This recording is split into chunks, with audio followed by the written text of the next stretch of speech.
Boa tarde, sejam mais uma vez bem-vindes, bem-vindas e bem-vindos ao nosso terceiro dia de atividade, né, do primeiro encontro internacional da RIMAS, a Rede Interdisciplinar de Mulheres Acadêmicas do Semiárido, que nesta primeira edição tem como tema feminismos, interseccionalidades e decolonialidade, né?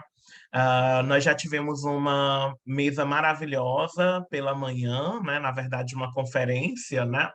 Sobre psicanálise e gênero, e essa é a nossa segunda atividade do dia. Hoje é o dia cheio, né? Que a gente vai ter atividade manhã, tarde, noite. Então, quem já estava conosco pela manhã já é a segunda atividade. A gente vai fazer todo o possível para encerrar até às 18 horas, porque a gente tem aí uma horazinha de intervalo para às 19 horas retornar com a conferência Direito em Português, que eu acredito que todos devam estar bem interessados, até porque é uma fala que vai reverberar as questões, né, apontadas pela Lélia Gonzalez, que é uma importante feminista negra brasileira. Essa é uma mesa também, como todas as outras, muito importante para nós. É uma mesa que reúne algumas pessoas trans, as quais eu tenho bastante carinho, né?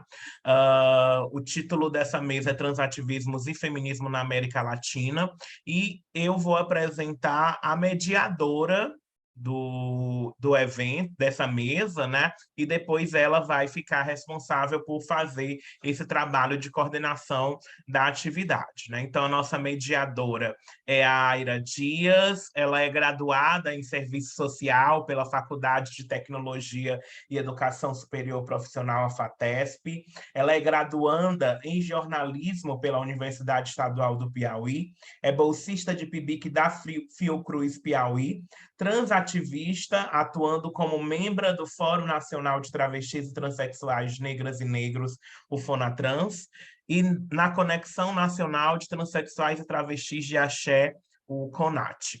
Ela é escritora, com publicações na antologia Peles e Nossas Famílias, colunista do jornal O Estado do Piauí, fomentadora da cultura Ballroom, produtora cultural, CEO e founder da Manicongo Produções. A Aira é uma companheira aqui do Piauí, muito querida por nós, e vai estar aí à frente, né, dessa mesa fantástica que nós teremos nessa tarde.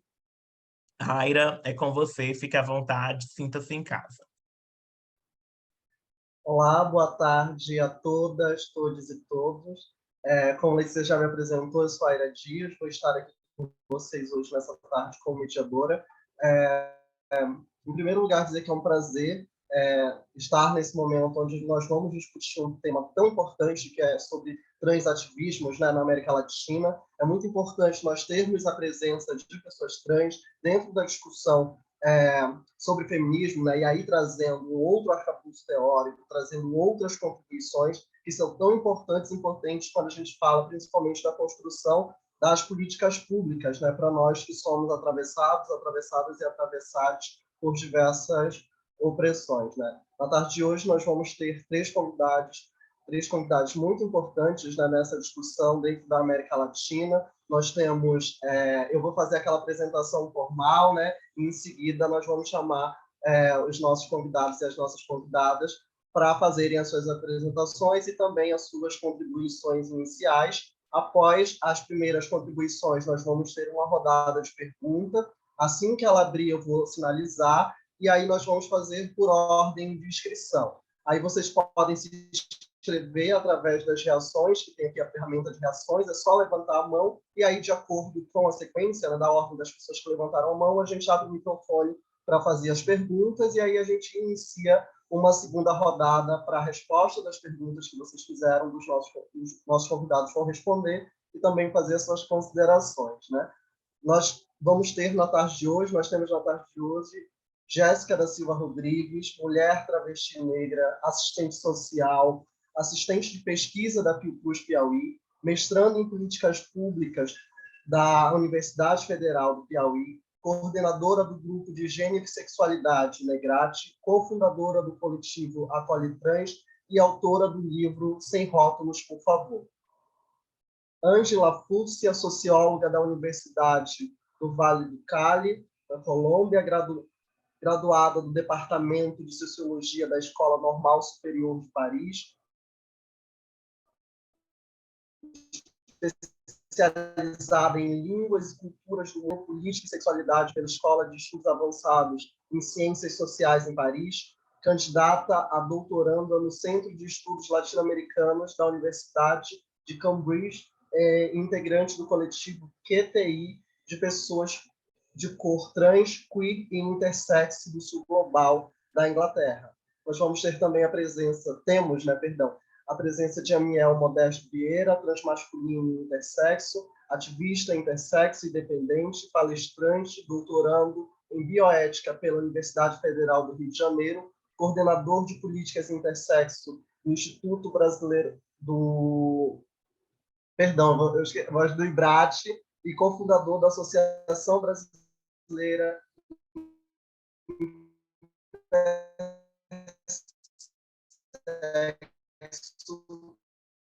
a ABRAE, né? No primeiro momento, né, já convidando aqui, eu gostaria de convidar Jéssica Rodrigues para fazer as suas primeiras contribuições e vamos lá.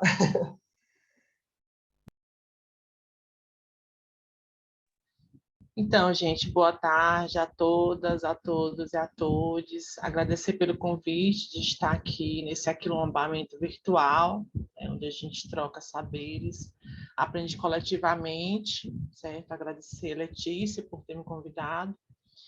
E, então, gente, aqui, né, eu inicio minha fala, né, me reportando ao Brasil, que, infelizmente, nada no Brasil, na sociedade brasileira, foi pensado para travestis e transexuais.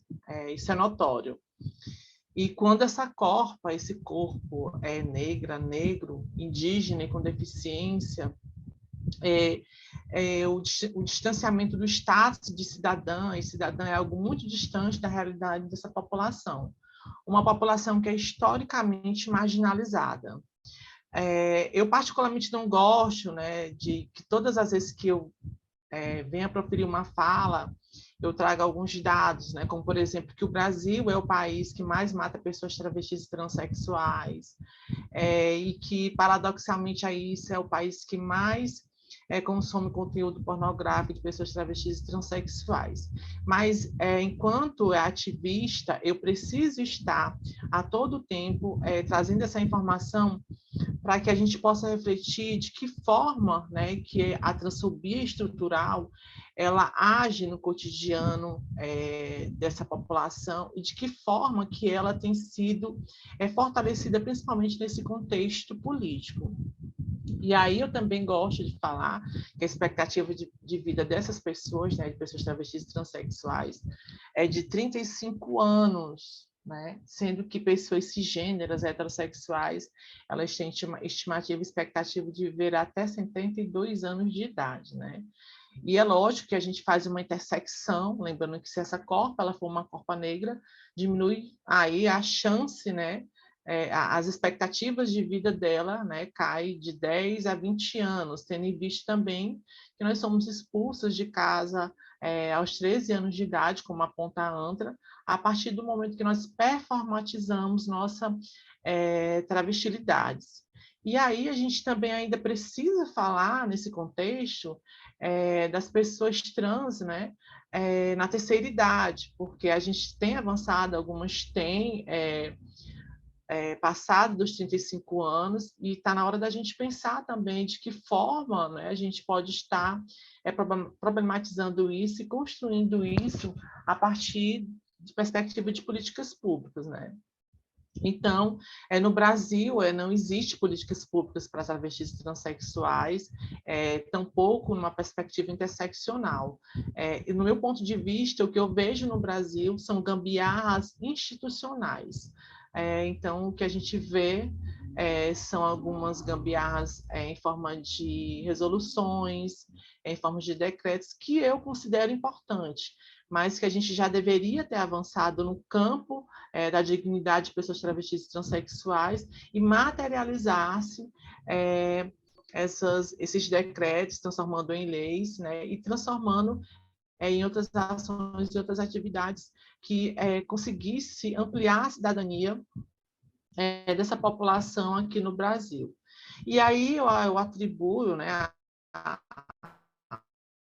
ao fator da não existência dessas políticas públicas, a transfobia, e a gente não pode deixar de fora o capitalismo, entre outros eixos de opressão.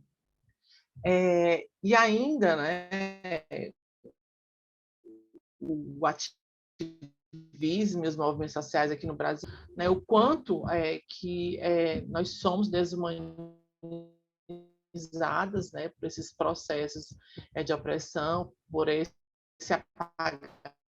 apagamento, mas também pela negligência de suas ações dentro do campo de políticas públicas, dentro das atividades, né, e dentro do que se tange e que se compreende como emergência, como, por exemplo, no contexto da Covid-19, o Estado que vai dizer quais vidas são matáveis e quais vidas são vivíveis.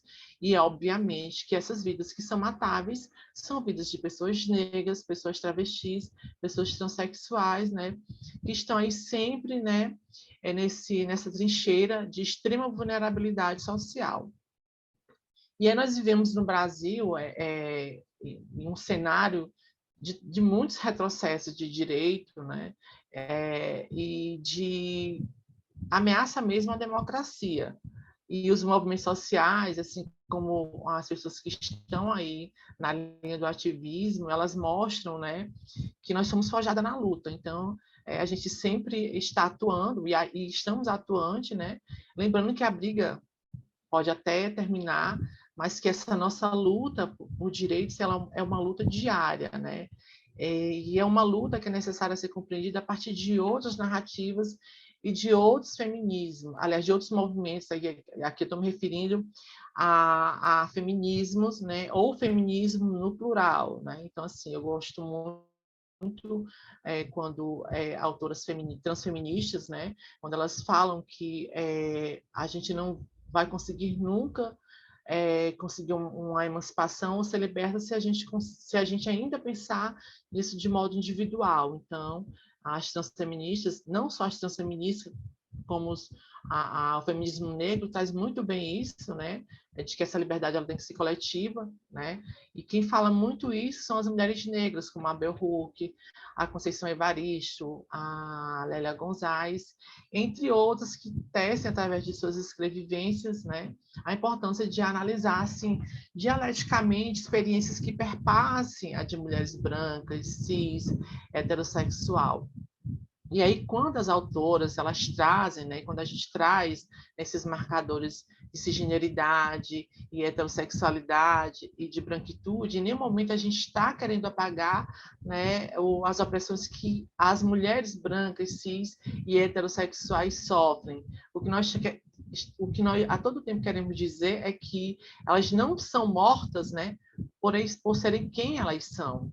Então, existe muito esse questionamento, inclusive para o próprio feminismo, né, que não consegue vislumbrar, né, outras narrativas. Então, é como as autoras trazem, elas não querem, no momento, apagar, né, a opressões vivenciadas no cotidiano dessas mulheres, mas elucidar qual é o papel de todas, né, de todas as mulheres, ou de todas as mulheridades, no enfrentamento do sexismo, do patriarcado, da transfobia, racismo. E na ampliação de outras narrativas é que a gente vai conseguir trazer para embate, né? E nesse embate conseguir construir ferramentas e mecanismos de sobrevivência, de enfrentamento a essas inúmeras opressões. E eu gosto muito da Audre Lorde, quando ela fala que a gente não pode se dar ao luxo de lutar só contra um tipo de opressão. Nós temos que lutar contra todos os tipos de opressão, né? Então, o feminismo negro tem me ensinado bastante com relação a isso.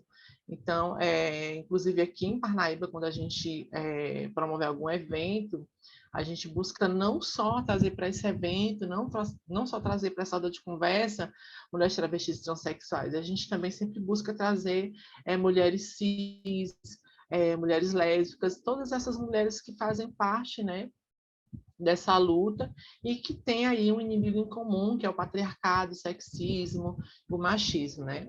E a gente sempre precisa pensar, né?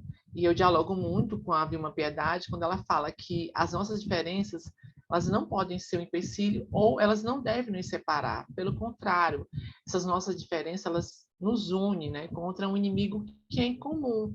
Então nós precisamos aí nos mover junta, né? E eu gosto muito quando ela traz também a dororidade. E dororidade é isso, né? A gente conseguir compreender que dentro dessas diferenças a gente consegue construir, né? Novos mecanismos de enfrentamento, novas estratégias, mas também nos fortalecer, né? Diante dessa luta.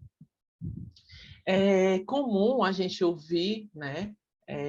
De pessoas que acessam o espaço de educação, saúde, entre outros espaços socioocupacionais, ao nos convidar, né, para eventos, dizendo que estão ali e que estão nos dando voz. E aí a gente precisa rebater esse discurso, que inclusive é colonial, né, e imperialista, pois nós, né, a população negra, a população travesti, a gente sabe falar muito bem, inclusive através, né, da nossa escrevivência, né? Então a gente consegue trazer muito bem as nossas experiências, outras realidades, né? E que consegue aí provocar um tensionamento em estruturas que até então são dadas como naturais, né? Então, assim, infelizmente, as nossas vozes elas ainda não são escutadas, né? E a gente sabe que elas não são escutadas graças a um sistema. Esse sistema, eu estou falando um CI, né? Um sistema racista, transfóbico, cisgênero, cissexista. E aí eu trago para dentro da academia que insiste em desqualificar nossos conhecimentos e saberes que, inclusive, são transancestrais, né? E quando nós não somos escutadas, isso retroalimenta um processo que corrobora aí com privilégios, que muitas pessoas não querem, inclusive, reconhecer, né, esses privilégios. E quando a gente está falando disso, em algumas rodas de conversas, elas perguntam, mas de que privilégio nós estamos falando, né? Privilégios de estar na educação, de estar acessando a saúde, né? A gente nem precisaria, nesse primeiro momento, de fazer uma pesquisa, mas de saber a partir do nosso cotidiano, né, quantas professoras travestis, né, vocês viram circulando na sala de aula, quantas pessoas travestis, quantas pessoas negras foram suas professoras ou seus professores, né? Então a gente observa que essa população ela não transita com assiduidade dentro desses espaços que eu particularmente considero um espaço de poder. Né? Vejam bem, por exemplo, o programa de políticas públicas, né, na qual eu estou inserida, ele existe desde 2001. No entanto, eu já fiz essa pesquisa e confirmei que eu sou a primeira travesti que estou aí inserida no programa de políticas públicas. Veja só o quanto que é contraditório. O programa de políticas públicas no plural, né, mas nós só temos aí uma pessoa travesti negra dentro desse espaço, né? E a minha corpo travesti ela faz essa denúncia, né? Meg Hayara trouxe muito bem isso, né? Essa denúncia que as nossas corpas travestis traz a todos esses espaços que nós frequentamos. E aí, falando desse privilégio, o que seria esse privilégio? Né? Esse privilégio é quando algumas pessoas acessam determinadas políticas ou espaços e outras não. Isso é notório também no nosso cotidiano, a gente observar, né? Desde quando a gente acorda, quando a gente vai para a padaria, quando a gente vai para as lojas, quando a gente vai para as escolas, em qualquer espaço que a gente circule, que a gente transite, né? A gente vai ver poucas pessoas travestis ou nenhuma pessoa travesti, né? E quando essa corpo interseccionada fica mais difícil ainda. Então, a gente precisa pensar, inclusive, como são construídos esses parâmetros e a partir de qual contexto social, econômico e político, né? Esses parâmetros que fomentam, né? E que dizem aonde uma corpo travesti deve estar, né? Então, é importante também pensar nas hierarquias que todo esse processo, né, produz e são reproduzidos em todas as esferas sociais, como eu falei anteriormente, né? Quais são os corpos, né, que são inferiorizados, e quais são os corpos que são apagados e por que que eles são inferiorizados, por que que eles e elas são inferiorizados e apagadas, né? A partir desses discursos que se configuram como discursos coloniais e imperialistas. Vocês estão conseguindo me ouvir, pessoal? Eu ouvi um ruído.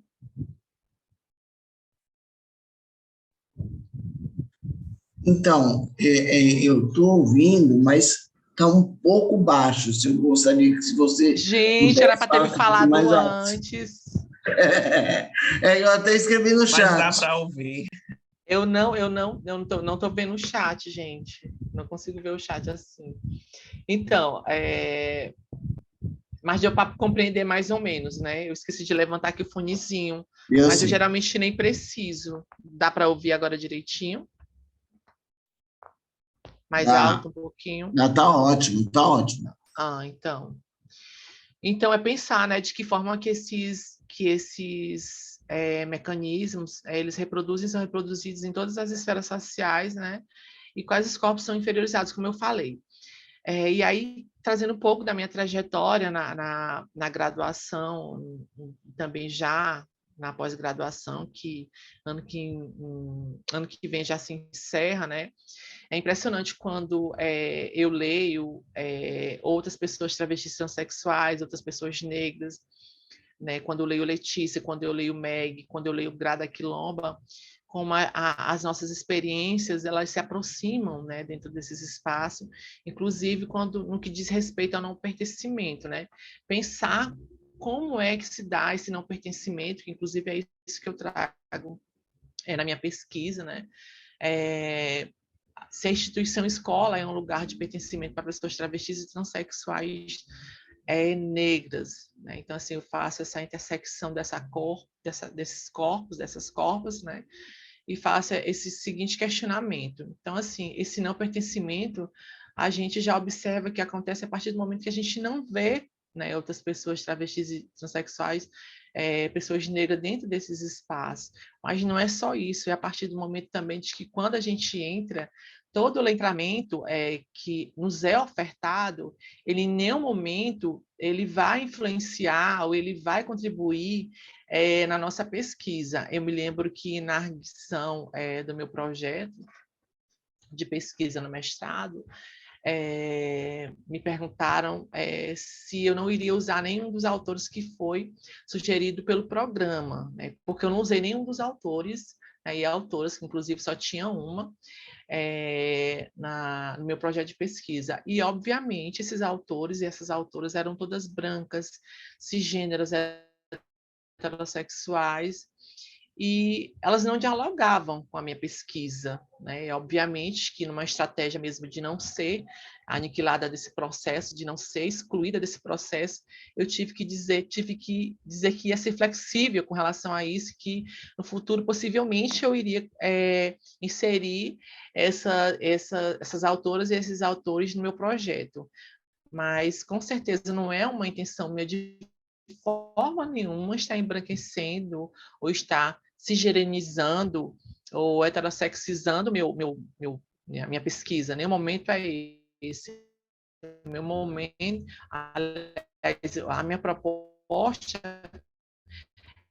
está cada vez mais ampliando a narrativa de pessoas, né, dentro da minha pesquisa. Eu combato muito o epistemicídio, né, quando eu digo que tem cotas, né, dentro da minha pesquisa, que eu vou estar sempre buscando mulheres para estar dialogando com a minha pesquisa, o que é muito difícil porque a academia, não só a academia, mas a própria sociedade, ela enterra nossos saberes, nossos conhecimentos. E a gente tem que meio que escarvar mesmo, né?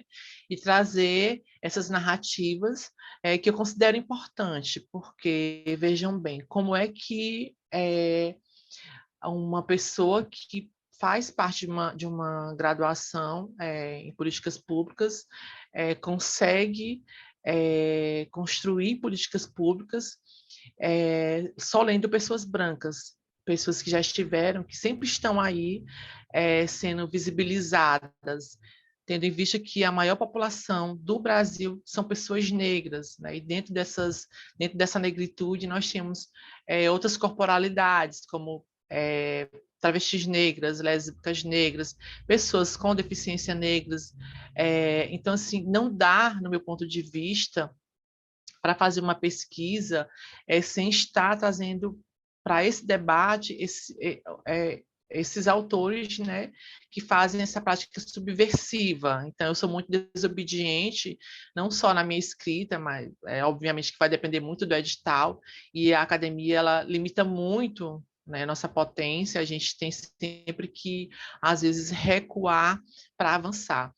E algumas pessoas me perguntam se é possível ser movimento social dentro da academia ou ser ativista dentro da academia. Eu digo para as pessoas que a Jéssica, que faz parte dos movimentos sociais, a Jéssica, que também é ativista, elas, com a acadêmica, elas andam juntas, não dá para separar as duas identidades, é impossível, né? Uma nutre a outra.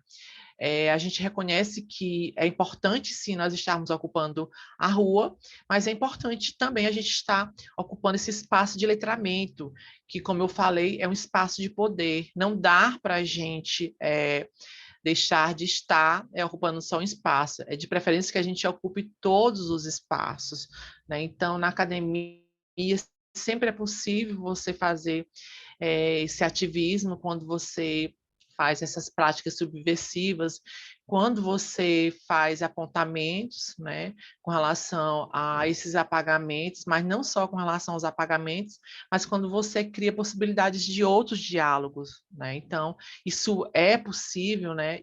Mas isso só é possível a partir da inserção de outras narrativas e de outros corpos, de outras corpas, né, que não estão em consonância com esse padrão. Então, a gente ainda não vê muitas pessoas engajadas ou sendo aliadas, embora nós já temos muitos cis aliados dentro da academia que façam essa ampliação, que façam e provocam a discussão, né, sobre essas novas narrativas, da importância dessas outras narrativas, mas infelizmente a gente ainda vê, né, a gente ainda consegue observar que, por exemplo, né, eu gosto muito da Patrícia Hill Collins quando ela fala que as pessoas ainda conseguem, né, ler, né, e elas ainda preferem ler, né, as pessoas negras, as pessoas travestis, transexuais, do que verem, né, essas pessoas dentro desses espaços. Então, a gente observa que esse epistemicídio, né, de que essa usurpação, né, desse espaço de poder ainda é algo, né, que a gente precisa estar sempre promovendo aquilombamentos para que a gente possa estar possibilitando diálogos acerca, né, de outros projetos que venham aí ampliar mais, não só no campo de políticas públicas, mas só no campo de outras narrativas. Eu acredito que já deu os 20 minutos, né? Então eu volto para a Aira. Deu para ouvir direitinho? Obrigada, Jéssica. E agora, para dar continuidade, né, gostaria de chamar a Miel para trazer as suas contribuições também.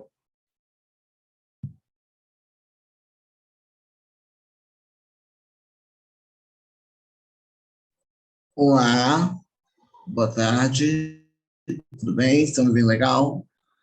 Então, antes de começar, eu costumo sempre fazer uma coisa que eu acho que a academia, né, ela deveria fazer e ela esquece. Como a Jéssica falou agora, né, pessoas trans, travestis que são esquecidas, e a gente também tem que lembrar que pessoas com deficiência também são esquecidas. Então, por exemplo,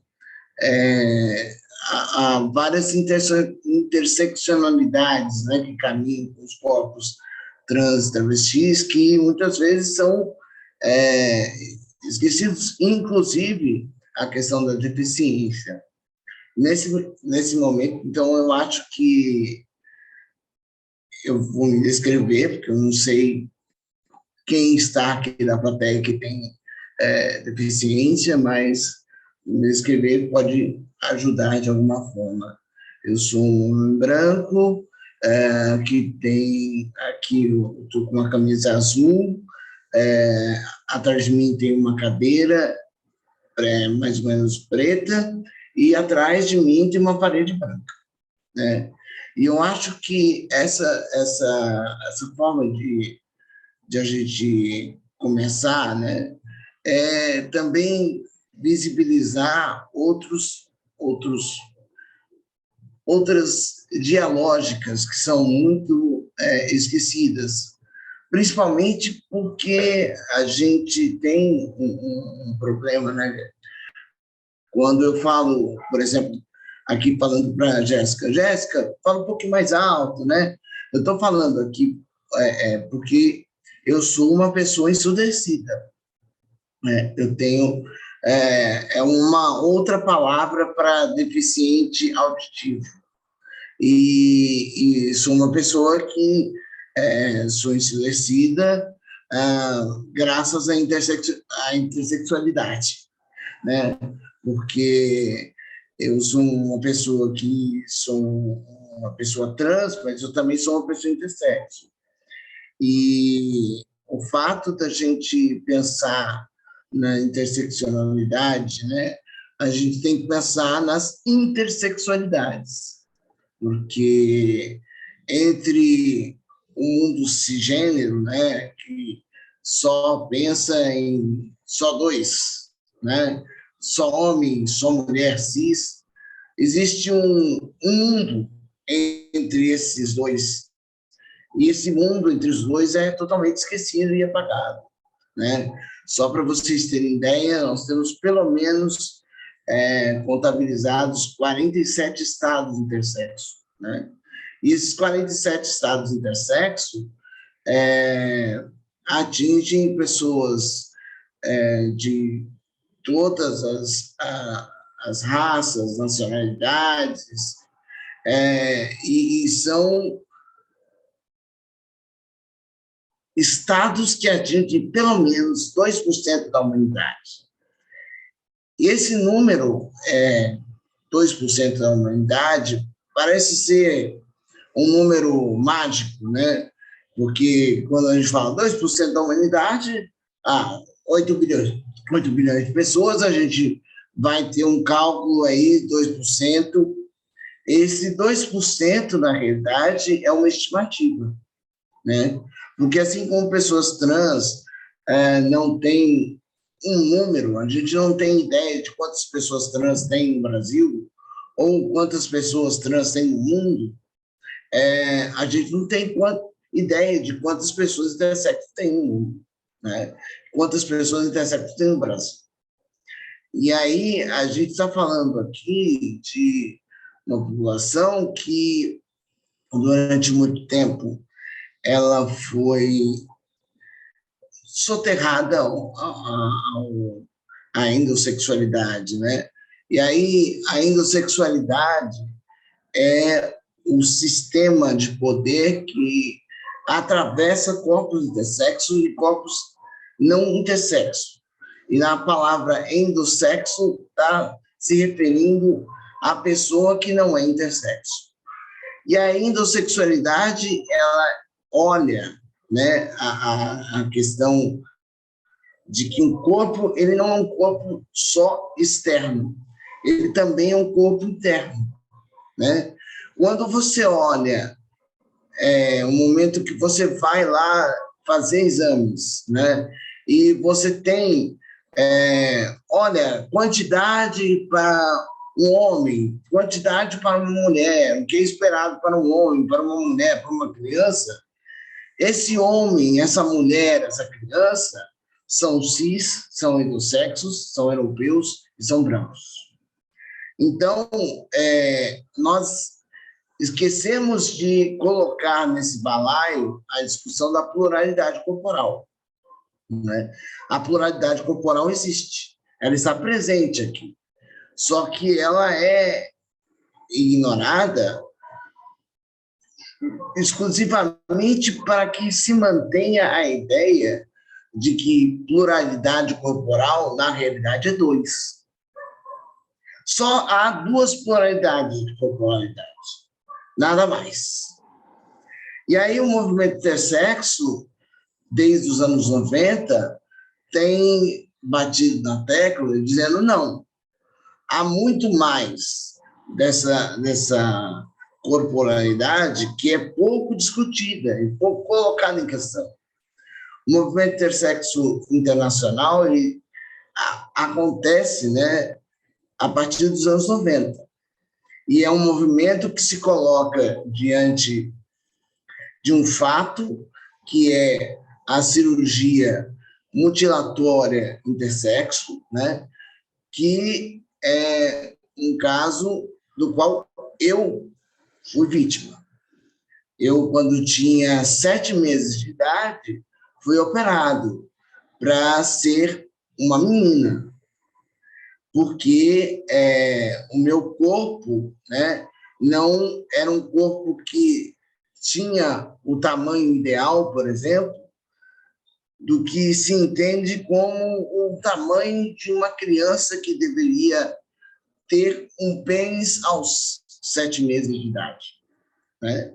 E, no caso, é interessante pensar que uma régua foi inventada, a régua chamada falômetro, né? Que é uma régua que diz o tamanho do genital que você tem quando você nasce. E aí, essa régua diz o seguinte: entre 0,1 centímetros e 0,9 centímetros, você tem um clítoris, é o tamanho de um clítoris, o tamanho de um clítoris ideal, né? E aí, entre 2,5 centímetros, acima de 2,5 centímetros, você tem o que se entende como o tamanho ideal de um pênis, né?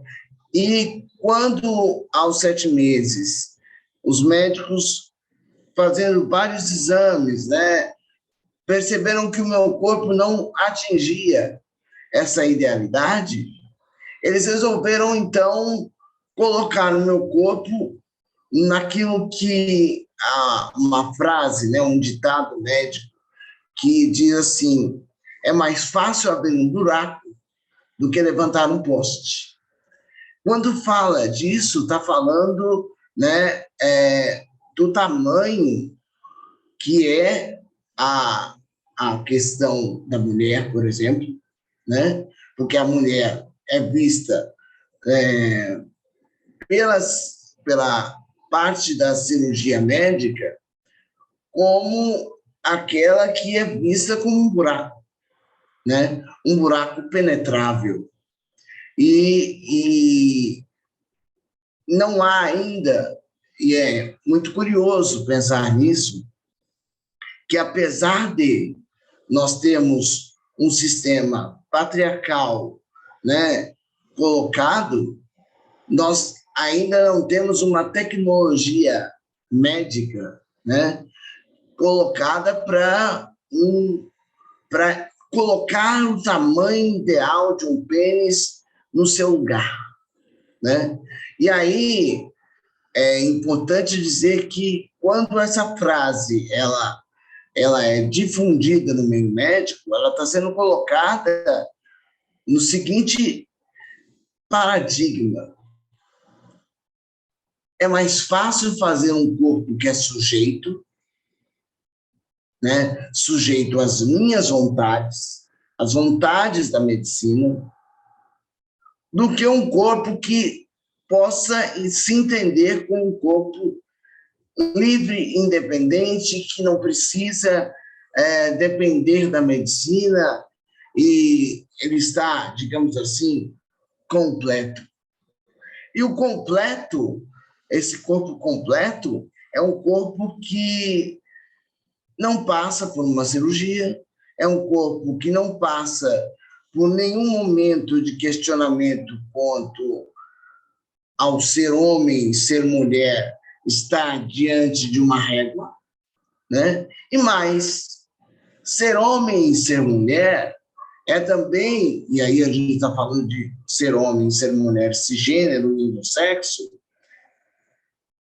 é uma medida que, de novo, ignora a pluralidade corporal, porque Se você for pegar essa tal dessa régua e for medir o tamanho de um pênis de uma criança de 5 anos, depois o tamanho de um pênis aos 10, depois vai se seguindo, a cada 5 anos você vai medindo.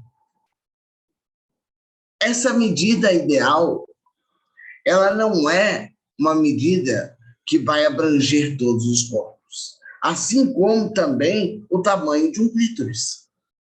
E aí a gente pensa, a quem interessa que o corpo intersexo seja esquecido, apagado e não discutido? Pergunto aqui para vocês, o movimento trans, nos últimos 10, 15 anos, tem sido mais discutido na sociedade brasileira. O mais discutido, eu ponho entre aspas, tá? Mas é muito mais conhecido, falado, do que o corpo intersexo. Quando você ouviu falar da intersexualidade? Qual foi o momento em que os corpos intersexos figuraram, apareceram no álbum de figurinhas da sociedade? Eu posso dizer quando? Lá na Idade Média. Quando essa época, o corpo intersexo era visto, entre aspas, como um corpo adorado e como um corpo rejeitado.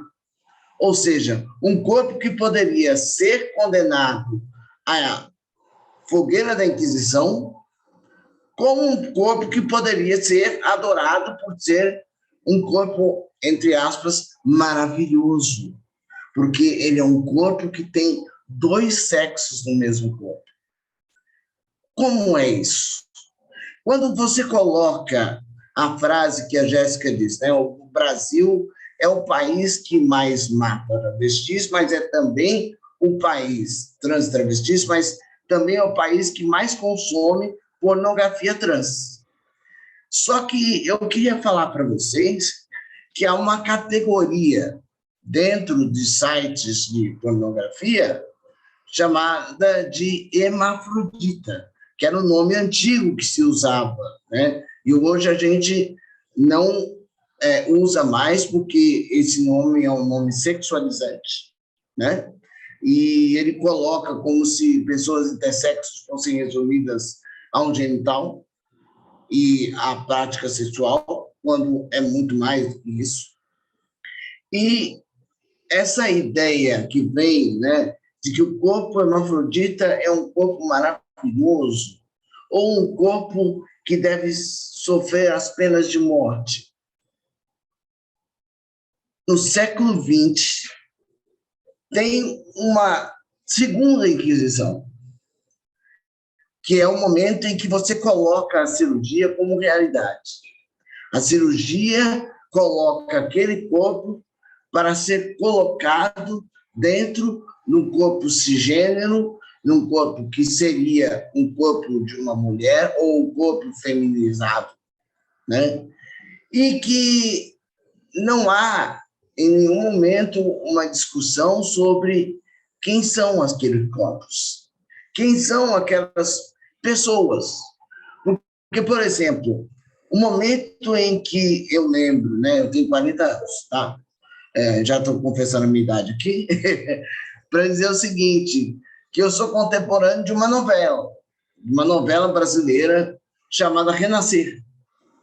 E ela é a única novela em que se falou de intersexualidade, de uma personagem hermafrodita, que era uma personagem de uma mulher, que tinha toda uma história e um drama relacionado não só à sua intersexualidade, mas também ligado à sua fertilidade, porque corpos intersexos nem todos poderão ter corpos que se reproduzam, né?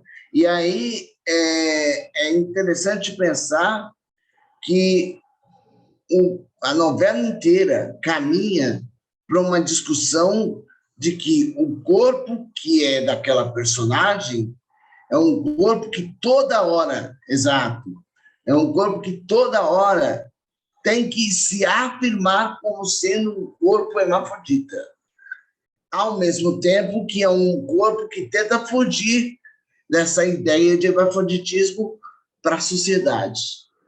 E é muito interessante pensar nisso, porque em nenhum momento nós temos a discussão de que o corpo intersexo é um corpo real, um corpo plural e um corpo digno. Porque quando você fala que a pessoa intersexo ela nasce e morre na mesa de cirurgia, é uma realidade.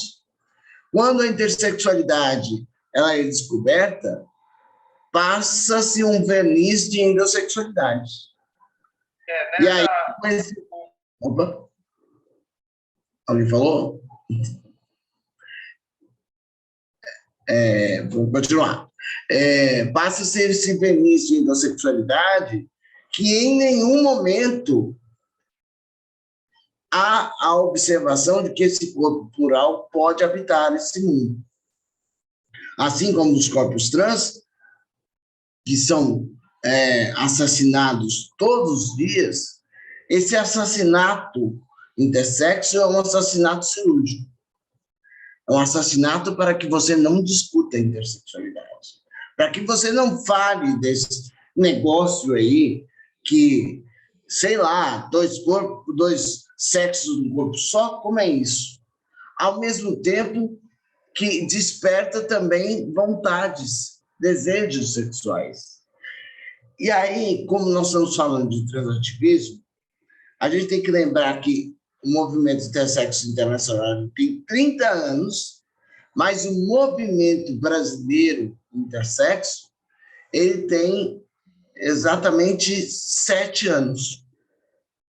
É um movimento que está nascendo, é um movimento novo. Começou com a criação dessa associação, que é a Associação Brasileira de Pessoas Intersexo, e essa associação ela foi criada para colocar a intersexualidade em pauta, não só no Brasil, mas discutir também fora e mais.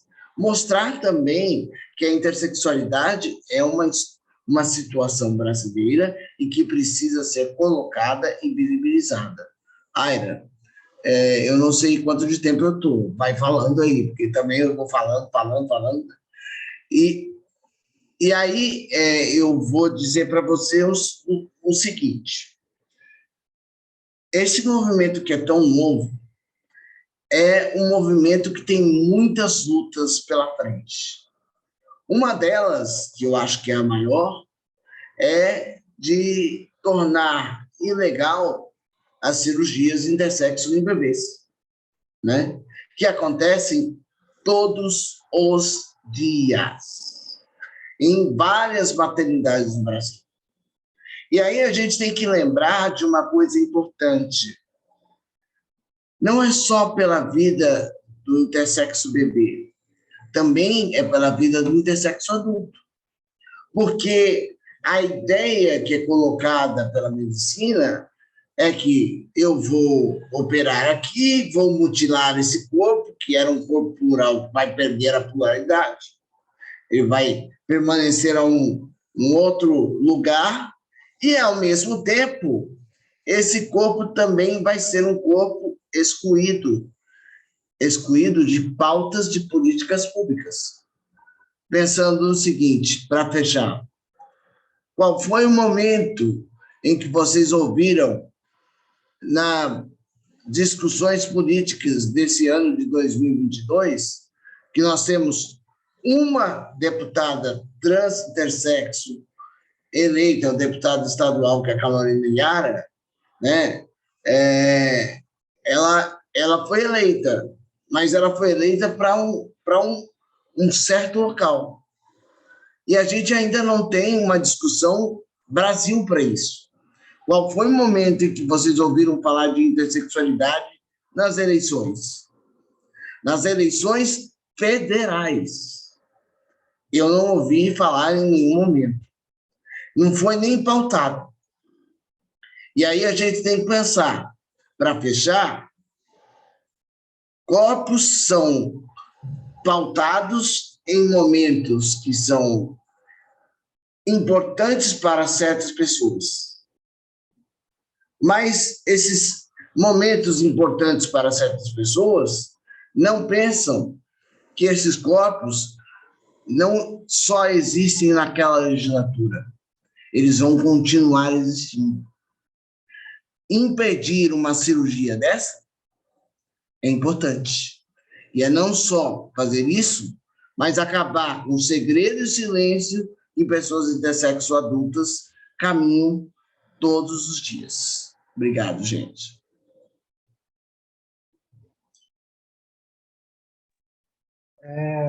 Com a fala dos nossos conferencistas, né, porque a gente já consegue perceber que não há homogeneidade quando a gente fala sobre a população trans. Né? Nós somos um grupo diverso de pessoas que nos construímos e nos constituímos de maneira diversa. Né? Nós temos os nossos atravessamentos enquanto travestis e transexuais pretas, nós temos os nossos atravessamentos enquanto pessoas trans que também são intersexuais. Então, são coisas que a gente precisa estar levando em consideração quando construímos também os nossos processos de análise, quando nós estamos falando dessa comunidade.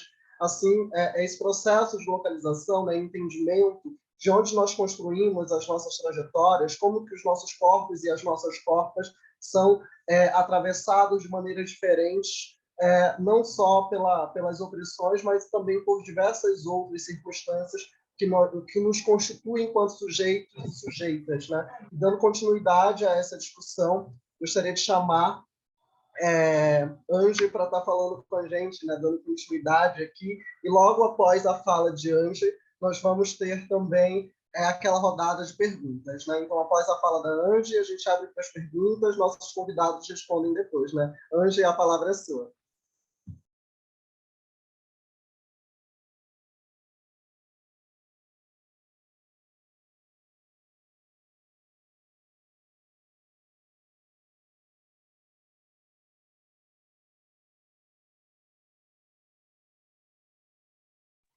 Seu microfone, Henri.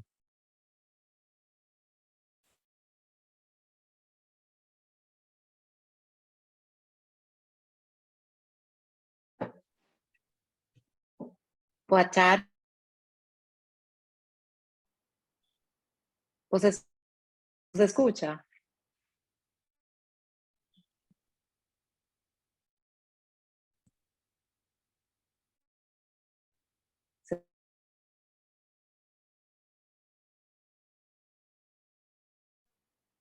Sim, nós estamos ouvindo você.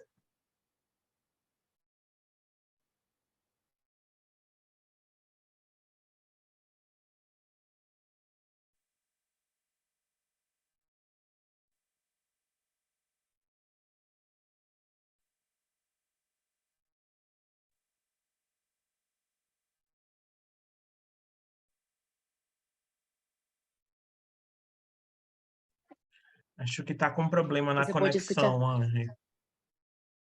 É agora.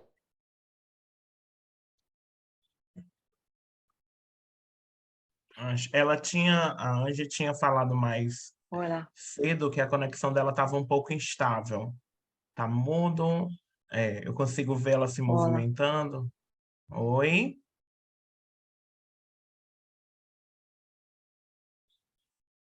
Não, tá travando um pouquinho. Eu ia Sim. sugerir a ela que ela não usasse o aplicativo que ela está usando, porque as pessoas falam que quando uso a internet fica lenta, o fundo. Henri. Eu vou pedir também para demais pessoas desligarem as câmeras, tá? Ajuda um pouquinho na conexão. Isso, obrigada, gente. Às vezes ajuda. Se puder tirar o fundo, Henri, e qualquer Agora. coisa a gente lhe ouve sem lhe ver também. É possível fazer isso. Ok. Ahora. Está Sim, conectando o vídeo. Ok. Eu consigo entender, mas não posso falar portunhol. Desculpas para não. Muito obrigada, Peter. No Caraíbe, em Colômbia. Estou, mas vou compartilhar umas ideias que tenho a partir no painel. Vou falar de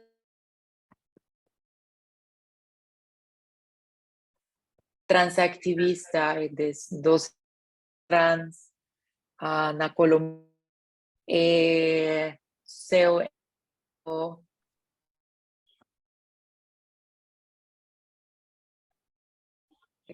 quisiera compartir la que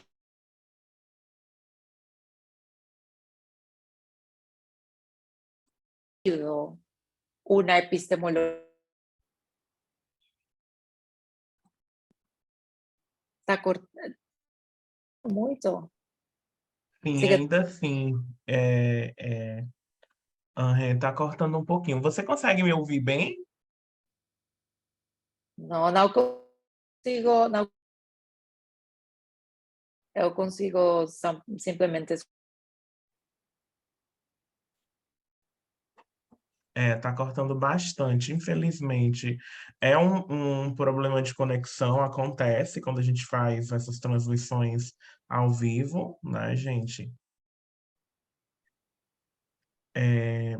Talvez seja o caso de entrar e sair de novo, a gente vai ficar com as câmeras desligadas e a gente tenta ouvir mais uma vez a Anre, tá?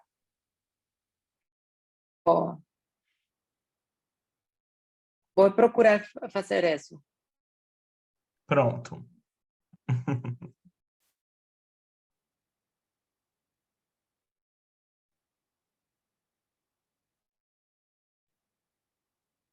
A gente aguarda um pouquinho, tá, gente, para ver se a conexão estabiliza.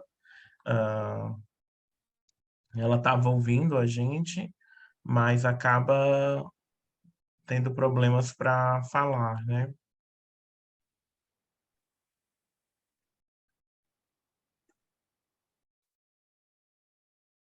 Se ela consiga sair da sala, agora ela já retorna.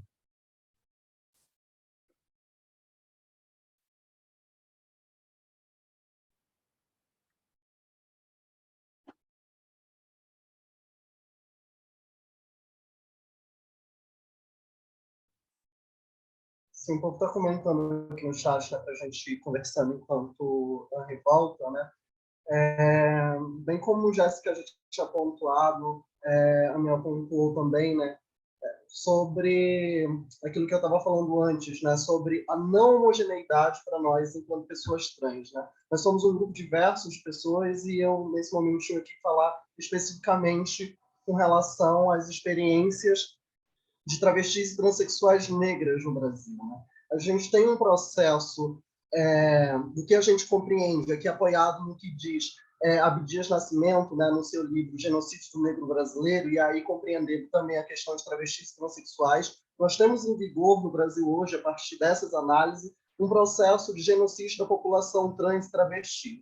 O Brasil é o país que mais mata pessoas trans no mundo, é um dado que vocês podem acompanhar nos dossiês produzidos pela Associação Nacional de Travestis e Transsexuais, a ANTRA. Todos os anos a ANTRA traz esses dados, né, que já é um dado bem sintomático, porque quando é um movimento social que precisa produzir esses dados, daí a gente já percebe essa ausência do Estado brasileiro e aí daquilo que nós compreendemos enquanto produção de necropolítica, né? O Estado ele não é só omisso com relação ao assassinato de pessoas trans, ele também produz no momento em que ele decide não agir perante a isso. Henri voltou, a gente pode dar continuidade. Henri?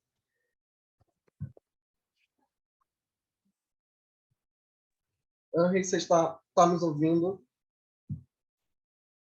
Yeah.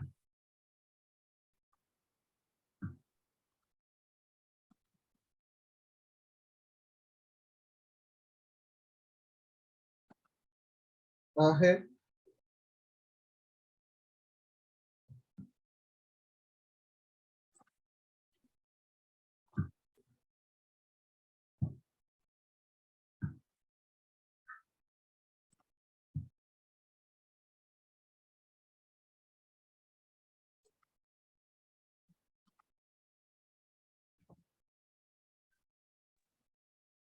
Henri, você está ouvindo? Não consigo ouvi-la. Não sei se ela está tentando tirar ainda o fundo.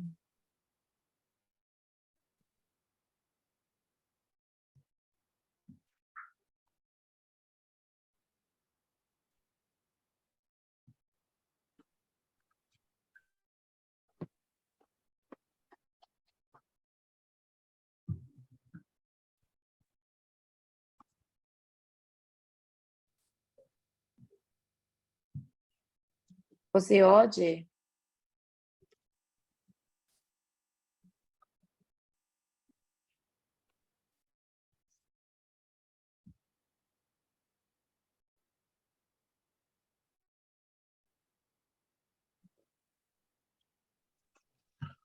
Hum. Oi, Henri. Ah, Consegue ouvir-nos? vou a seguir. Certo. Se a gente perceber que está cortando, a gente lhe interrompe para avisar, tá bom? Ok, tá bom. Vou pensar outra vez. Eu, eu queria compartilhar dois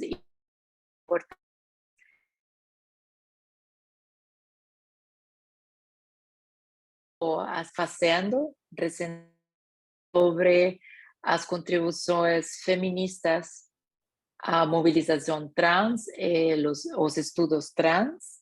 A primeira coisa é a tensão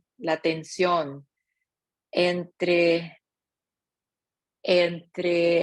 uma epistemologia da dominação, uma epistemologia que ha sido utilizada pelos movimentos sociais, uma epistemologia que ha utilizado a interseccionalidade na Colômbia de maneira um pouco marginal, as universidades públicas e privadas, para compreender a situação de mulheres trans e a diversidade de mulheres trans na Colômbia, e de um outro lado, que é parte da mesma discussão, é a epistemologia de cambio social.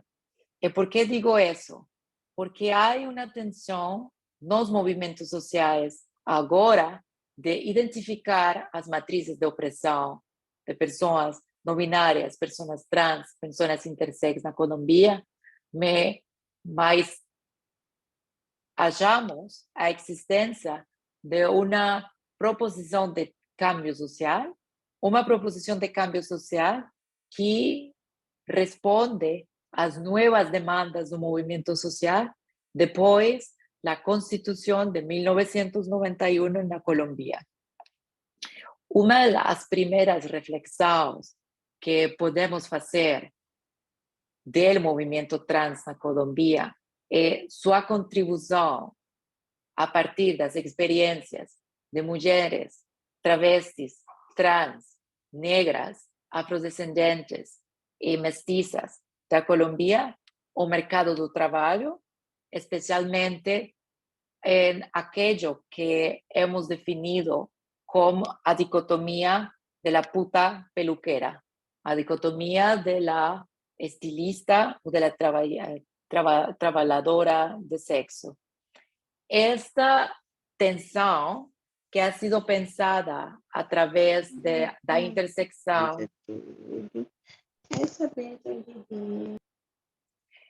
Você pode escutar? Sim, ouvimos. Foi um pequeno deslize de um ruído. Tá tranquilo, Angie. Ouvimos bem. Okay. Pode continuar. Ok. A primeira questão que é muito importante na história dos estudos trans é as contribuições do movimento trans. Mesmo se os colectivos trans não falavam de movimento antes dos anos 90, é a contribuição ao mercado do trabalho, é de compreender que havia e há aún uma situação de discriminação e de vulnerabilidade ao mercado de trabalho, e que as primeiras a tomar a palestra pública, a tomar o espaço urbano na Colômbia, espaços urbanos que estavam negados pela maioria de mulheres trans, era precisamente a situação de mulheres trans e travestis racializadas, especialmente negras, afrodescendientes, y especialmente mujeres mestizas, trabajadoras de sexo, y que al mismo tiempo ejercían la peluquería y los salones de belleza. Los salones de belleza y el trabajo del sexo, en medio de toda la precariedad que ofrecía, generó estrategias de resistencia para crear las primeras asociaciones políticas trans que no pensaron nunca solamente a questão trans como uma questão de gênero. A questão de gênero era importante, mas a experiência vivida da vulnerabilidade do mercado do trabalho, é decir, da classe social e da marginalização, mais a questão da identidade de gênero, mais, ou se a questão racial, foram as 3 primeiras categorias que empezaron a ser comprendidas dentro del marco de la Constitución de 1991 en Colombia, cuando se abre una nueva plataforma de reconocimiento de derechos pela primera vez en Colombia. No fue o caso antes, cuando la Constitución de 1886 hasta 1990 foi uma constituição que criminalizava as pessoas trans, as pessoas que utilizavam prendas consideradas no Código Penal como de sexo opuesto, e que dava poder à polícia para detener mulheres trans na rua, especialmente mulheres trans que viviam ao lado de los lugares de trabalho e de sexo.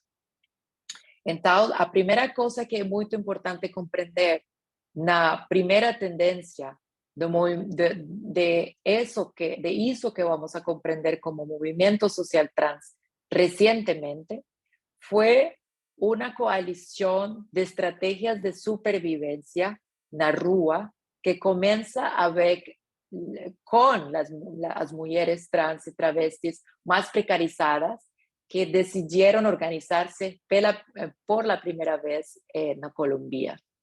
Es cierto que hay una historia mainstream hegemónica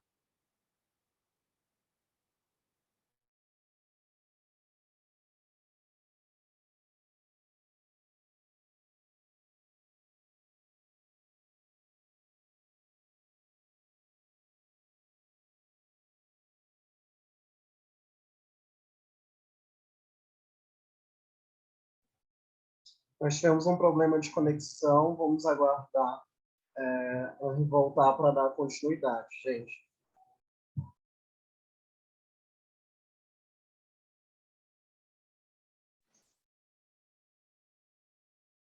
Estoy aquí de nuevo. Disculpa, estoy muy apenada por todo lo que está pasando, pero quiero decir que estoy en el Caribe con una amenaza de huracán.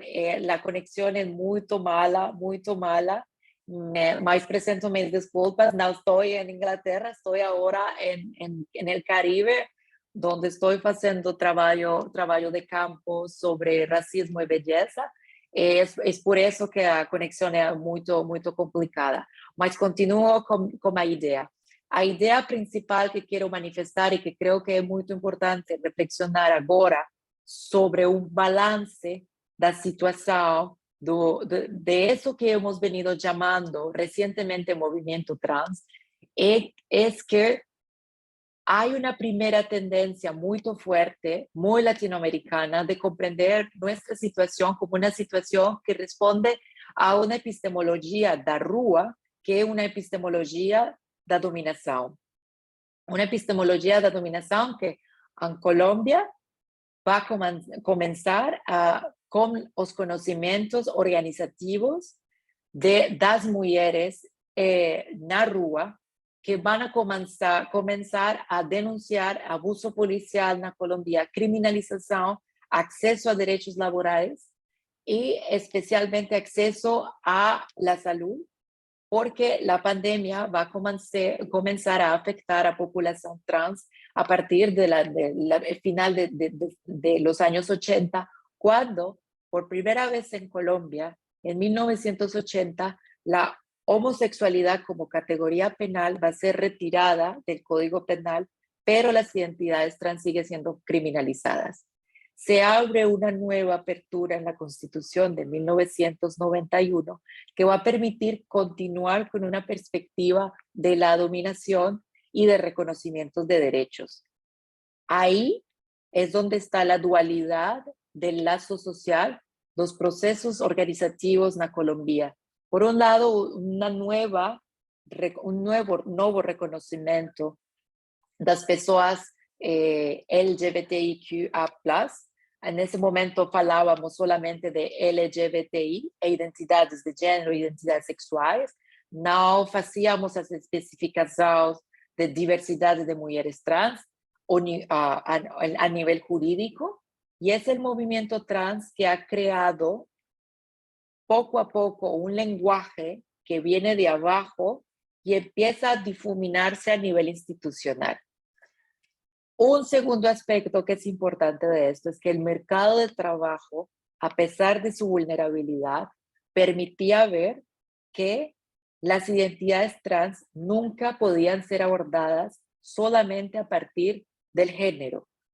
Hubo una muy temprana conciencia por las feministas que crearon los primeros estudios de género en Colombia, de comenzar a pensar, aún sin utilizar la palabra decolonial o interseccionalidad, a comenzar a pensar que el mercado de trabajo donde más visibles eran las mujeres trans, es decir, el mercado de la peluquería y el mercado del trabajo sexual, eran mercados donde la categoría mujer trans tenía sentido y la categoría travesti tenía sentido en relación con la económica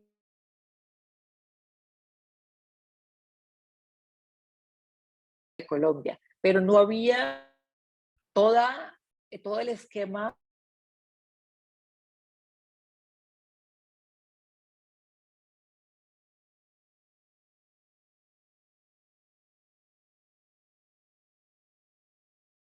de comprender la intersección de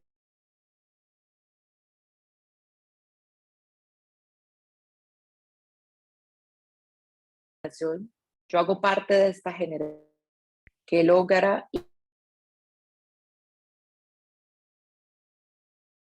empieza trabajo comunitario, organizaciones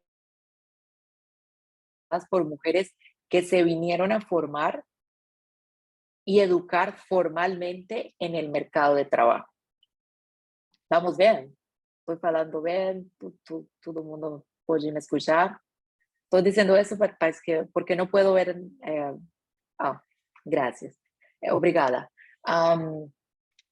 Esta primera aproximación va a darse dentro de un contexto en el que vamos a comenzar a hacer reflexiones de esta primera generación de mujeres trans que van a ingresar a las universidades y especialmente a universidades públicas. Porque el factor de clase para muchas mujeres trans de clases altas y blancas implicaba para muchas de ellas una traición a la reproducción de su propia clase y empiezan a hacer sus tránsitos luego, después de que han acumulado capital social que les permite acceder a puestos de trabajo. Pero las primeras que empezaron la lucha activista en realidad fueron las mujeres que hacían reinados de belleza, mujeres trans, travestis, transformistas, que hacían reinados de belleza, que eran trabajadoras sexuales y que trabajaban en los salones de belleza. Por eso les hablaba de la dicotomía de la puta peluquera. Y cuando estábamos tratando de entender esto, en esta primera generación que viene realmente en los años 2000, cuando empezamos a ver un interés mucho más grande para hablar de estos temas a partir de la segunda mitad de la década del 2000, empezamos a pensar con conceptos que también eran compartidos por nuestras colegas latinoamericanas, y uno de ellos, por ejemplo, que yo traduzco, que es de Viviana Vergueiro, es el concepto de cisgeneridad. Yo traduzco en uno de los textos sobre el fantasma de la puta peluquera, la dicotomía de puta peluquera, que no sé si han visto, hay un documental que se llama de putas o peluqueras, que hizo Mónica Moya y en el que participaron varias chicas de una de las fundaciones en las que yo trabajaba de mujeres trans. En ese artículo, y como lo empezábamos a decir claramente, para nosotras era importante traducir la definición de cisgeneridad, porque cisgeneridad, como la pensaban en el norte global, cisgeneridad y de la comunidad trans en el norte global, no era la misma cosa para nosotras, porque ya habíamos empezado a pensar que hablar de género no era simplemente hablar de la experiencia trans, que hablar de la experiencia trans implicaba hablar de lo que Viviana Vergueiro llama una práctica decolonial travesti, o pensar que la cisgeneridad puede entenderse como la blanquidad, es decir, como un polo de poder que puede ser comparable a otros sistemas de poder que están entrecruzados. Y creo que la primera parte, de las primeras que llegamos a la universidad y que empezamos a tener estos conocimientos, tuvimos que aprender a desaprender el conocimiento que se nos había heredado sobre nosotras y empezar a construir una ciudadanía que no estaba en las instituciones, sino una ciudadanía política que estaba realmente en los colectivos de apoyo mutuo que habían creado las trabajadoras sexuales y las peluqueras. De allí que nuestras primeras maestras fueran realmente las putas y las peluqueras. Es decir, que el lugar de la ciudadanía, paradójicamente, se creaba en los espacios de vulnerabilidad creados en el espacio urbano, donde convergían las identidades travestis y identidades trans. Entonces allí seguíamos hablando de una epistemología de la dominación, pero en el fondo lo que queríamos también es que evidenciar la dominación implicaba también pensar una perspectiva de cambio social, una perspectiva en la cual se pensara si era posible crear nuevas estrategias políticas de incidencia política. Y ahí era donde estaba el acertijo, y que creo que es ahí donde estamos en este momento histórico en Colombia. Hemos tenido una larga trayectoria de movilizaciones en un país que comparte con Brasil una idea regionalista, geográfica, que se piensa el país diferenciado por regiones y racializado por regiones. Y hay regiones que condensan mayor población indígena y afrodescendiente en Colombia. Una de ellas es Cali, que es la segunda ciudad con el mayor número de población afrodescendiente en Colombia, y que es la segunda en América Latina, y que va a plantear nuevos retos a la idea multicultural que creó la Constitución de 1991. La Constitución de 1991 reconoce por primera vez los pueblos indígenas y afrodescendientes de Colombia como sujetos de derecho, pero lo hace también de forma separada a la población LGBTI. En ese momento hablaban de identidad de género y orientación sexual. Entonces, ¿qué creó el marco multicultural? Que es el que hemos utilizado para solicitar derechos, que había derechos separados a nivel multicultural, es decir, que había un grupo de mujeres aparte, había un grupo de afrodescendientes aparte, había un grupo de indígenas aparte, había un grupo LGBTI aparte, y creó una idea de que no había luchas jurídicamente establecidas que se cruzaran. Entonces, en práctica, la perspectiva de cambio social que se empezó a gestar desde los años 2000 era cómo entender que a nivel práctico del mercado de trabajo, del acceso a derechos, realmente la población trans siempre ha sido muy diversa y que tiene agendas distintas y que tiene agendas que coinciden con las de otros movimientos sociales, pero que los otros movimientos sociales no querían abrirlas como parte de sus propias comunidades.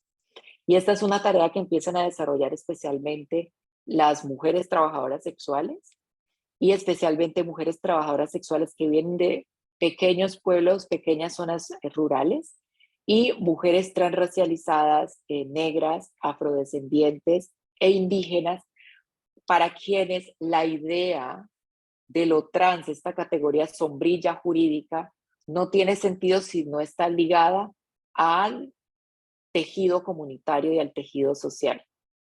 Y por eso hay una perspectiva de cambio social allí, porque lo que no percibía la Constitución del 91 es que las diferencias creadas por el marco multicultural a nivel de la base de muchos grupos en muchas regiones ponían en choque la supervivencia comunitaria y ponían al interior de esas comunidades luchas internas. Y esa es una de las cosas que se está planteando ahora.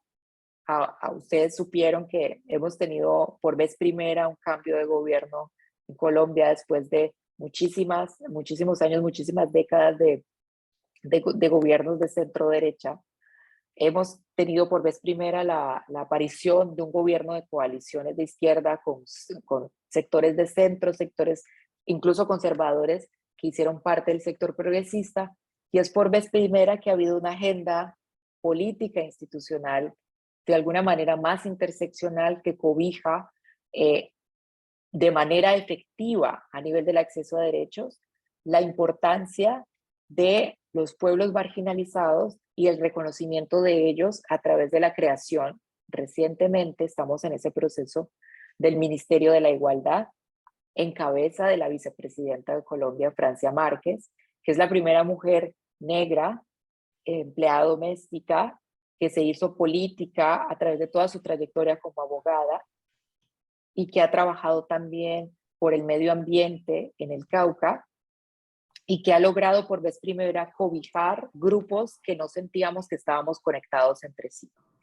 Entonces esta perspectiva del cambio social se hace muy, muy fuerte, porque hemos seguido pensando en que efectivamente en Colombia insistimos mucho y en eso nuestras tradiciones de pensamiento travesti se parecen mucho en Brasil y en Colombia quizás, en pensar que podemos identificar las intersecciones y los problemas sociales de manera muy compleja. Nunca han sido un problema exactamente de pensarse la mujer en singular o pensarse el pueblo afrodescendiente en singular, pensarse el pueblo indígena en singular o la nación mestiza en singular, sino identificar las matrices de opresión, y creo que muchas de nosotras hemos apuntado a eso, reconociendo la historia de la base de lo que creó la ciudadanía fuera del marco institucional para las trans.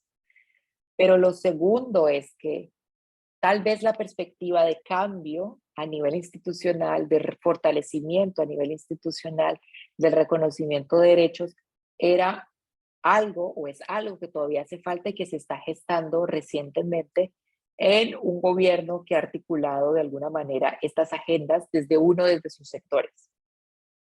Ahora bien, creo que es importante pensar en esa perspectiva de cambio social, porque también podemos pensar no solo en qué es lo que sigue creando las dominaciones y por qué es difícil para muchas de nosotras, eso todavía no ha pasado en Colombia, por ejemplo, acceder a cargos públicos o de elección popular. La mayoría de las chicas que se han lanzado no han logrado la votación suficiente ni siquiera en las regiones para ser reconocidas. Eso es una realidad muy distinta, por ejemplo, a la de Brasil. Pero esto tiene que ver también con el juego político de Colombia, que ha sido atravesada por dinámicas de corrupción, clientelismo y de uso de las poblaciones trans y LGBTI para propósitos electorales. Es decir, creo que es importante también mencionar que el activismo trans tiene que lidiar y luchar contra las estrategias de recuperación política que se están usando en muchos sectores para incluir dentro de su agenda los derechos de la población. Ampliamente lo nombran de esta manera LGBTI, pero que no tienen en consideración realmente la participación efectiva y el acceso a la ciudadanía de mujeres trans. Entonces hemos avanzado en varios derechos, en acceso a derechos, hemos avanzado en términos de la jurisprudencia. Por ejemplo, tenemos acceso desde un hito de 1993 del caso emblemático de Pamela, que es de una de mis regiones. Pamela creó una organización que se llama Transmujer y es la primera mujer que accede a través de la Corte Constitucional al derecho de cambio de nombre para personas trans. Es una mujer trans, racializada, trabajadora sexual, y es a través de esa opción que logramos muchas de nosotras poder tener acceso al cambio de nombre. Dime, Aira. O tempo já está avançado, né? Mais 3 minutos para você concluir e a gente avançar para as perguntas. Dale. Entonces voy a cerrar con esta idea que quiero que siga quedando clara. Hay hitos jurídicos que se han ido gestando. Hay organizaciones sociales y colectivos que han resurgido con esta nueva era política que se está gestando en Colombia ahora, que ha permitido pensar en las dificultades del movimiento trans y en la perspectiva de cambio social que tenemos. Pero al mismo tiempo, la dualidad de nuestro lazo social es que seguimos enfrentándonos a una realidad muy cruel, y es que a pesar de las leyes creadas en Colombia para proteger los derechos de mujeres trans, cambio de nombre, acceso a derechos laborales, estas no han sido efectivas para que haya un mejoramiento de las condiciones de vida de las mujeres trans, y es por eso que ni siquiera en Colombia se ha aprobado una ley integral trans, pero sí se ha aprobado una política pública LGBTI que es usada en algunas regiones y en algunos casos, como en el caso del Caribe, para hospitales y del erario público. Entonces, con la idea de la dualidad de una epistemología de la dominación y una perspectiva de cambio social, lo que creo que está del corazón ahora de nuestro transactivismo es cómo lidiar con identificar situaciones de violencia policial, una alta tasa de transfeminicidios, una vulnerabilidad de poblaciones minorizadas por cuestiones de raza, clase y género, pero al mismo tiempo una plataforma institucional y de derechos y un momento político que nos permite acceder a esa idea de cambio social.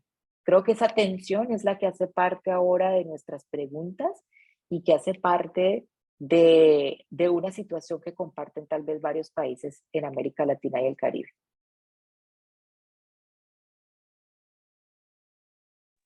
Obrigada, Rê. Muito potente sua fala, né? Mesmo com os nossos problemas de conexão, deu para te ouvir muito bem, foi incrível, né? Agora nós vamos seguir, abrir para a rodada de perguntas, né? Quem quiser fazer as perguntas, é só vir aqui nas reações e levantar a mão. Nós vamos utilizar a ordem de cada pessoa levantar a sua mão para que possa abrir o microfone, né?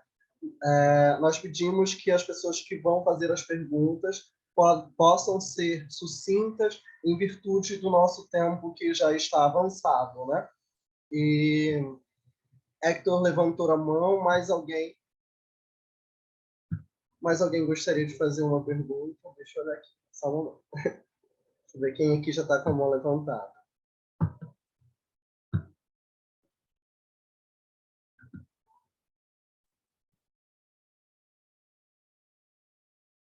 Hector, pode fazer sua pergunta.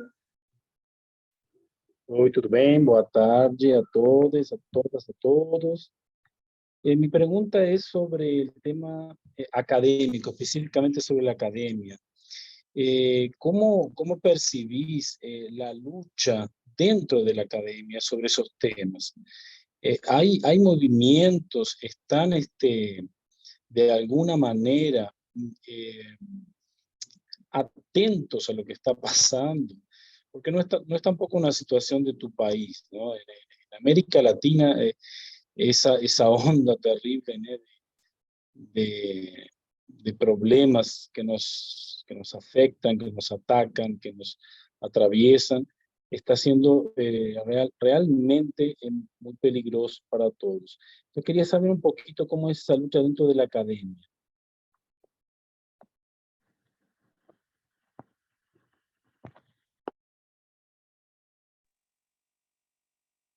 Es una pregunta para todos y todas, todes, o es una pregunta solo para mí, o vamos a recoger preguntas y todas, todos respondemos. Era directamente para ti, ¿sí? Para saber un poco cómo es tu realidad, ¿ah? Pero también es una pregunta para todos, creo que para todos, para todas, que nos afecta directamente. Quería un poquito esa percepción que tienes, ¿ah? Gracias. Sí. Aira, respondo. O, sí. Bueno, muito obrigada pela questão. Minhas excusas, português muito malo. Vou continuar a falar portunhol, espanhol. Um, esa es una de las questões existenciales para muchas de nosotras. En Colombia hay un acceso todavía minoritario, pero importante, de personas trans en el mundo académico.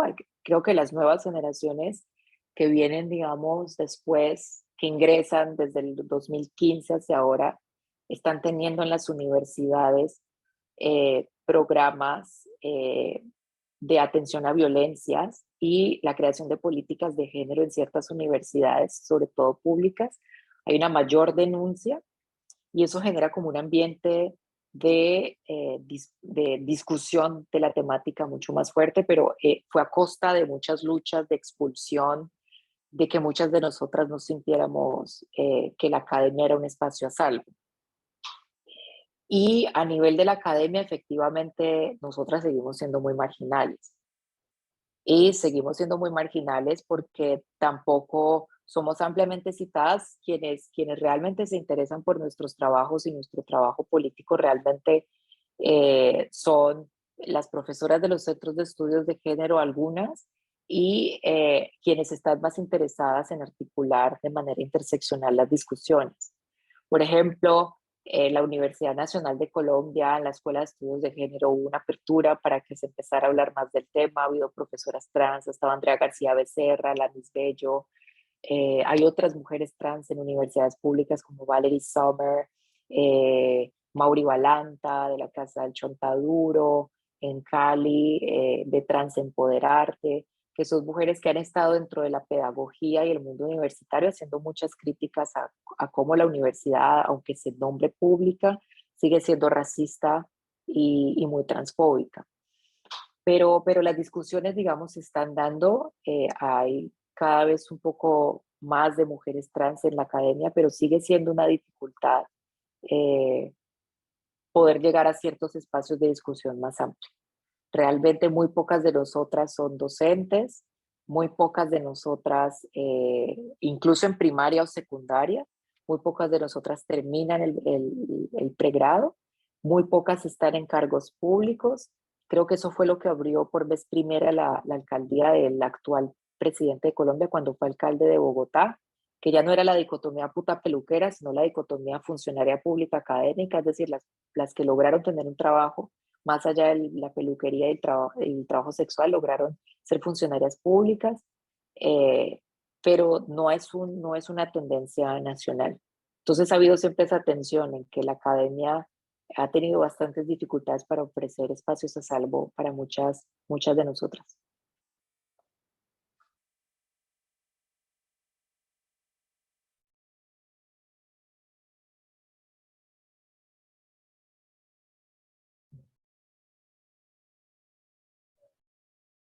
Alguém mais gostaria de fazer uma pergunta?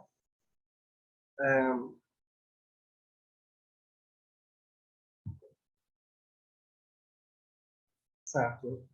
Boa tarde. É que eu não tenho, desculpa, Aira, eu não tenho aquela mãozinha para levantar. Não sei por que dessa vez não apareceu para mim, mas eu falei, vou tentar. Obrigada, boa tarde a todos. É um prazer estar aqui com vocês. parabéns a todos os palestrantes, foram muito importantes todos os debates aqui desenvolvidos. A minha pergunta, eu acho que é mais especificamente para o Amiel.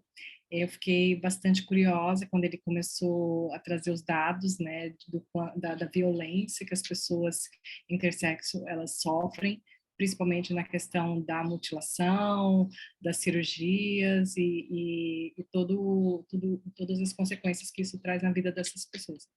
E eu queria saber, assim, por exemplo, né, eu acompanho que tem um movimento mundial, principalmente na União Europeia, com relação à defesa das pessoas que sofrem mutilação genital feminina. Em alguns países isso ainda é comum, e então, assim, até pela ONU isso foi instituído, tem um dia internacional de luta contra a mutilação genital feminina e tudo mais. Eu queria saber se existe alguma coisa nesse sentido, seja no âmbito do Brasil ou até às vezes em outros locais, internacional, não sei, que faz algo nesse sentido de que vá fazer uma luta contra a mutilação das pessoas intersexo, alguma coisa nesse sentido. Não sei se eu fui clara também na minha pergunta. Está me ouvindo? Ah, tá. Oi, Fernando, tudo bem? Eu depois tenho uma pergunta para antes também. Sobre o assunto que você está abordando, mas vou responder primeiro e aí depois eu pergunto para você, tá? Então, assim, uma discussão sobre a equiparação, né? Não posso dizer que uma equiparação, mas eu diria melhor uma similitude, né? Porque há uma similitude entre a mutilação intersexo e a mutilação feminina quando você pensa na questão de que, apesar de a questão ser uma questão cultural, né? Lá, em vários países da África, já há uma discussão, tem havido uma discussão sobre a similitude dessas duas questões, né? A ONU, na última reunião que nós tivemos em 2015, coloca no seu documento sobre a questão intersexo para os estados, né? Ela coloca as duas na classificação de, digamos assim, crime de tortura, né? Inclusive, há um movimento, principalmente vindo da Itália, né? Que há como a Daniela Truffer, que é uma pessoa intersexo da Itália e tem bastante entrada na ONU, União Europeia e tal, há um movimento chamado Stop Genital Mutilation, que é como se ele fizesse uma análise, né, de como que está cada país do mundo com relação à questão da mutilação genital. E, por exemplo, nós ainda não fomos alvo, né, desse movimento na ONU, por exemplo, apesar de, temos que lembrar, que o ano passado houve a assinatura pela própria ONU e vários estados ali, levantados pela Áustria, um documento em que os estados se comprometiam a procurar erradicar, e aí vou colocar bem entre aspas, diminuir a mutilação genital intersexo, né? Foram vários países assinaram, mas adivinha quem não assinou? Nós, né? porque há o Ministério da Saúde brasileiro, o Ministério dos Direitos Humanos e o próprio CFM não veem isso como uma questão de direitos humanos, né? Não vê isso como uma mutilação realmente. Só para você ter uma ideia, em janeiro desse ano, a ABRAE, junto com a Defensoria Pública da União, chamou o CFM para discutir o protocolo intersexo que eles têm desde 2003. E apesar de, no mundo, ele já ter tido várias revisões, a última acontecendo em 2016, o Brasil não mudou. Ele continua com o mesmo protocolo de 2003, porque, como diz o próprio documento, a intersexualidade é uma urgência biológica, né? É uma urgência biológica, sexual, e nós temos que resolver o problema mesmo. Não tem problema de acontecer mutilação, porque até a própria o próprio protocolo adotado, né, pelo Brasil e outros países, protocolo do segredo do silêncio. Para que eu vou contar para a pessoa que eu mutilei? Para que eu vou contar para a pessoa que ela é intersexo? Como eu conheço várias histórias e vários casos, inclusive eu seria um caso desse, de que, assim, essas pessoas vão nascer, vão morrer, sem saber que passaram pela questão intersexo como uma questão de mutilação, de ação médica, etc. Então, a gente ainda tem um desafio muito grande com relação à questão intersexo, no sentido de desvelar a mutilação genital como uma questão de direitos humanos reais, né? Por exemplo, a última, tá? Em 73,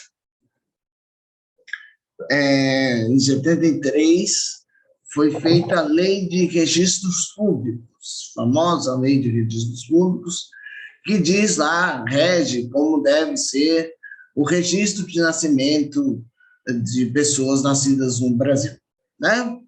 Então, inclusive foi através da, digamos, questão gerada no próprio, na própria Lei de Registros Públicos que hoje nós temos, por exemplo, a mudança de nome de pessoas trans no Brasil, né?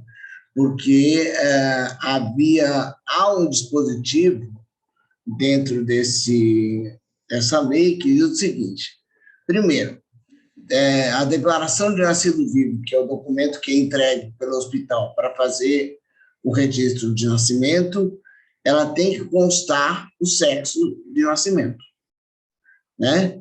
E outra coisa, além de constar, o registro ele tem que ser feito entre 15 dias e, se o cartório for muito distante do lugar onde foi feito o parto, 3 meses, no máximo, né? E nesse sentido, há uma questão com relação a que foi usada pelo movimento trans, né, para fazer essa entrada da mudança de nome, que é uma coisa que não é muito falada, né? Se o nome até os 18 anos causa ojeriza a pessoa, se o nome causa chacota, etc., a pessoa pode mudar, né? Ela tem até os 18 anos para mudar. Mas eu conheço muitos casos de nomes que eram absurdos no interior do Brasil e a pessoa não sabia que existia essa lei. E nós entramos, né, o movimento trans entrou através desse dispositivo na lei para poder mudar, para conseguir o nome trans. A mudança do nome trans, né, para o nome que a pessoa se identifica. E aí tem uma questão que hoje está impetrada, que é desde 2021, você tem a possibilidade da criança intersexo nascer sem o sexo de nascimento registrado, só que aos 12 anos de idade, a criança tem que ir ao cartório, junto com os pais, e dizer, olha, quero continuar sem registro de sexo nenhum. Ou, não, eu me vejo diferente daquilo que me disseram. Eu não sou menina, ou eu não sou menino, né? E aí poder fazer essa mudança. Mas eu tenho uma questão que é assim, como essa lei é recente, 2021, nós não temos ainda uma possibilidade de descobrir se isso realmente aconteceu. Por que eu estou falando isso? Porque a gente tem que lembrar que a mudança de nome de pessoas trans aqui no Brasil, quando aconteceu, foi implementado lá pelo STF em 2018, muitos cartórios barraram, vetaram, teve muitos problemas para mudança de nome. Então, assim, não sabemos ainda como será a aplicação dessa lei. Então, bonito no papel, mas não sabemos a realidade. Acho que é isso. Agora posso fazer a pergunta, Ange? Ou tem mais alguém? Sim, pode fazer a pergunta e já vou pedir para que ambos possam ser sucintos, tanto na pergunta quanto na resposta. Mais rápido. Desculpa. Ange, eu não sei se você tem contato, se você ouve falar, mas tenho curiosidade em saber como que é o movimento intersexo na Colômbia. Você poderia me falar um pouco sobre isso? Eu agradeço.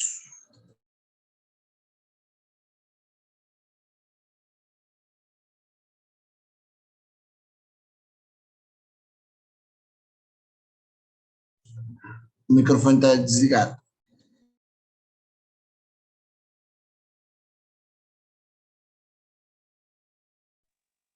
Agora, você pode escuchar? Ok.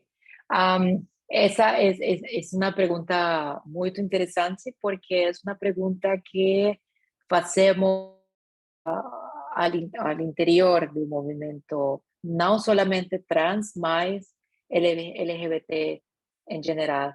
A discusión hasta hace unos 5 años era si realmente había que incluir, y eso lo decían, por ejemplo, organizaciones gays y lesbianas, si realmente había que extender la sigla LGBT a LGBTI. A ese punto estábamos todavía de la discusión hace 5 años. Entre nosotras había realmente una muy pequeña minoría de mujeres trans intersex que estaban empezando a hablar de la temática, y hay algunos colectivos que se han ido creando de manera un poco más particular y articulada. Pero digamos que no ha sido parte de la agenda central de buena parte del movimiento trans, es una agenda absolutamente invisibilizada, como lo era también la agenda de los hombres trans.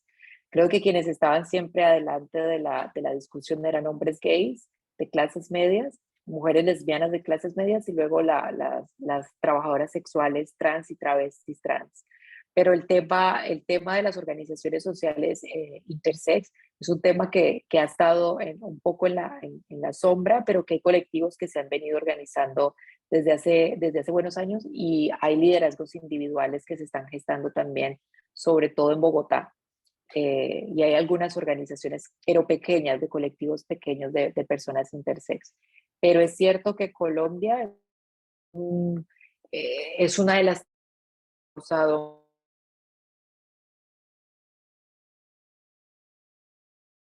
una movida intersex mucho más amplia de otros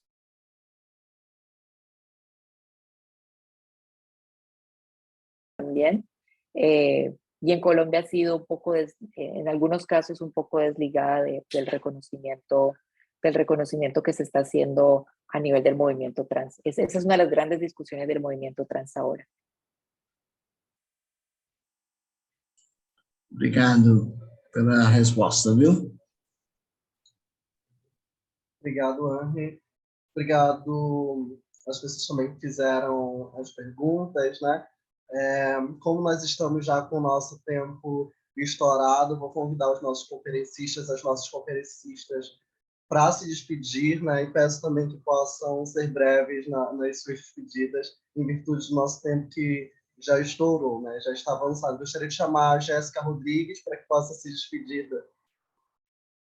Oi, gente.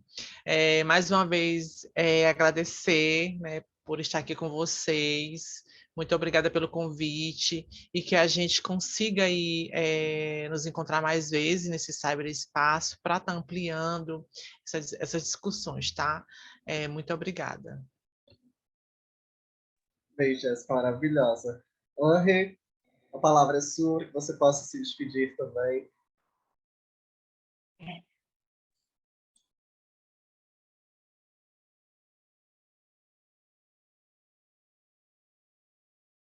Aprendí mucho y espero que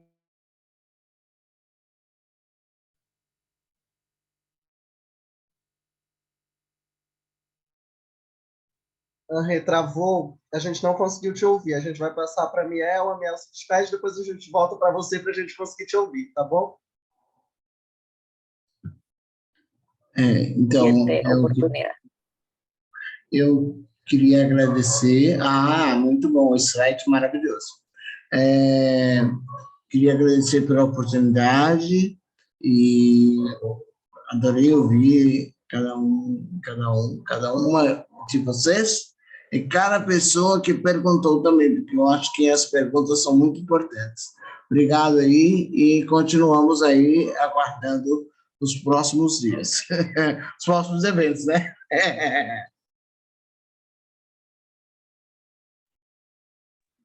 Muito obrigada, Amiel, muito obrigado, Jéssica, muito obrigada, Henry, muito obrigada a todas, todos e todos que estiveram aqui presentes durante essas 2 horas, né, para nos ouvir. É muito importante, o evento continua, né? Logo mais nós vamos ter a conferência Reescritas Femininas, Direito em Português, a partir das 19 horas. E muito, muito, muito obrigada. Letícia, você gostaria de falar alguma coisa? Tchau, e até às 19 horas, que tem mais uma mesa mais tarde, viu, gente? Eu já comi até minha tapioca aqui nos bastidores. Beijo, até já. Tchau, tchau. Beijo, gente. Boa noite. Tchau, tchau.